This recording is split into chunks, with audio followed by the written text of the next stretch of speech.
Hi everyone, welcome back to Valley View Flower Farm and my garden. Today what we're going to do is look at why I grow onions and how I grow them and what they have to do with growing flowers. So it's raining today, and whilst I can't get out into the garden and do planting and weeding, what I can do is grow some more onions. So what does onions have to do with growing cut flowers? Well, nothing really, except that because we have a relatively short growing period where we live, we like to offer other things for people to purchase while they're out here cutting flowers. And one of the easiest vegetables to grow from seed has to be onions and leeks. They are low maintenance. You plant them, weed them, fertilize them, and then you just let them do their thing. So here we have a relatively short growing window, so I try to do as much as possible. We're an 8AB area with a winter frost of -7, which is the equivalent of 9 degrees Fahrenheit, and a summer temp around the high 30s, so approximately 96 degrees Fahrenheit. If you are viewing this video in an area that gets really cold, like in Canada or in the UK or in the USA, you might scoff at my description of a short growing season. But for Australia, in comparative terms, we are an alpine or a subalpine area, about 960 metres above sea level. So comparatively, we are a cold growing area. So I get my onion seed from Royston Petrie Seeds. They're based in Mudgee, and at the moment I'm growing 3 different types. So I've got another one here that you can't see, but a Bulgarian leek, and this is the cream gold onion, and this is the imposter purple, I think you pronounce it. And these are a couple of weeks old, these seeds. So as you can see, they grow really easily. So what I do, I just get a tray, fill it with potting soil. I actually don't use seed raising mix because I find the onions are in their trays for a little while. So it's better off to use a potting mix rather than a seed mix. I used to use a pen. Make some furrows in the mix and then sprinkle the seed in. So this is an extra early cream gold onion variety.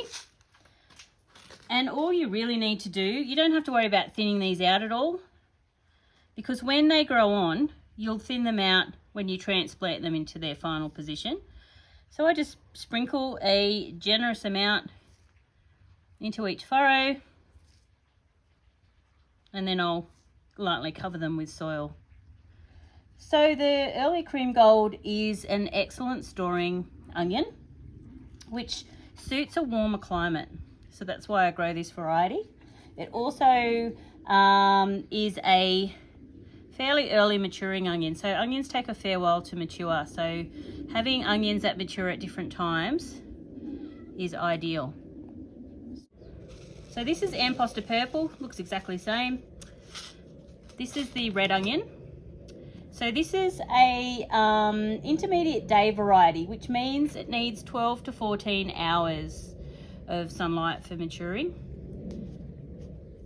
So this will take a little bit longer than the cream gold, but that means you also get to stagger your onion harvest. And really at the end of the day, if you need onions and they're in your garden, you can pick them at any time.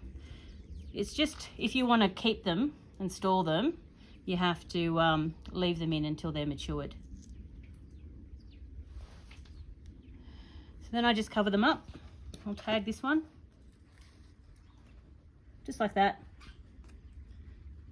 And then I'll put them in my unheated greenhouse, and then away they go. So when these ones get a little bit bigger, you'll be able to just dig up big handfuls of the onions and then just plant them out, space them out properly, and then off you go. I do plant them with blood and bone fertilizer when I first plant them, and then later on in the season we give them a higher phosphorus fertilizer.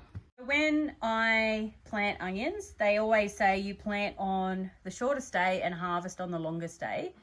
And with leeks, it's pretty much the same. So these Bulgarian leeks, I think they take about 120 to 150 days of maturing time. And you may wonder why I'm growing a leek when I already have perennial leeks, which I talked about in a previous video. So these Bulgarian leeks, they are huge, and they're better for potato and leek soup or making chicken pies, and that's how I use them. So if you have any good recipes to use for leeks, please let me know in the comments. And these also keep rather well, whereas the perennial leeks, I have them all year round, but they're only as thick as your finger, so you don't get the same usage or plentiful supply as you do with the Bulgarian leeks. So this is where we will eventually plant our onions and leeks. I think I showed in a previous video, and we do live on a farm, so you'll have to excuse the sheep noises and the little bit of mess. But this is our perennial onion, which I've showed you in a previous video, and we'll set up some more beds over this way for more onions. The reason I like to plant in here is that these beds are very well drained and they're at waist height, so it's easy to pick the onions and the garlic from here, and we don't have any issues with them rotting over the winter, spring times, because they've got excellent drainage. So underneath the hay, I've just got these beds ready here. There's some horse manure in here, and we'll dig all this in when we go to plant the onions. So I like to grow a lot of onions because I like to cook, and I like to make caramelized onion relish, and I like to make a beetroot and caramelized onion relish as well. This is another bed here, and these are some onions left over from last year's harvest. While we're out and about talking about the onions, I thought I'd just pop over to the flower patch and just see how that was faring after all this rain. So over the last couple of days, we've had 46 millimeters of rain, which is a lot for us, although it's been very dry lately, so it's very, very well needed. As you can see, there's a bit of water ponding between the beds, which is totally fine. These beds, there's been nothing put in the pathways, so hopefully we can remedy that once we have the materials available. But the bed themselves are free draining and they're working really well. So as you can see here, whilst the soil is damp, it's not dripping any water. So I think that's great. That all seems to be working quite well. And we have some Dutch irises that are coming up, which is pretty exciting.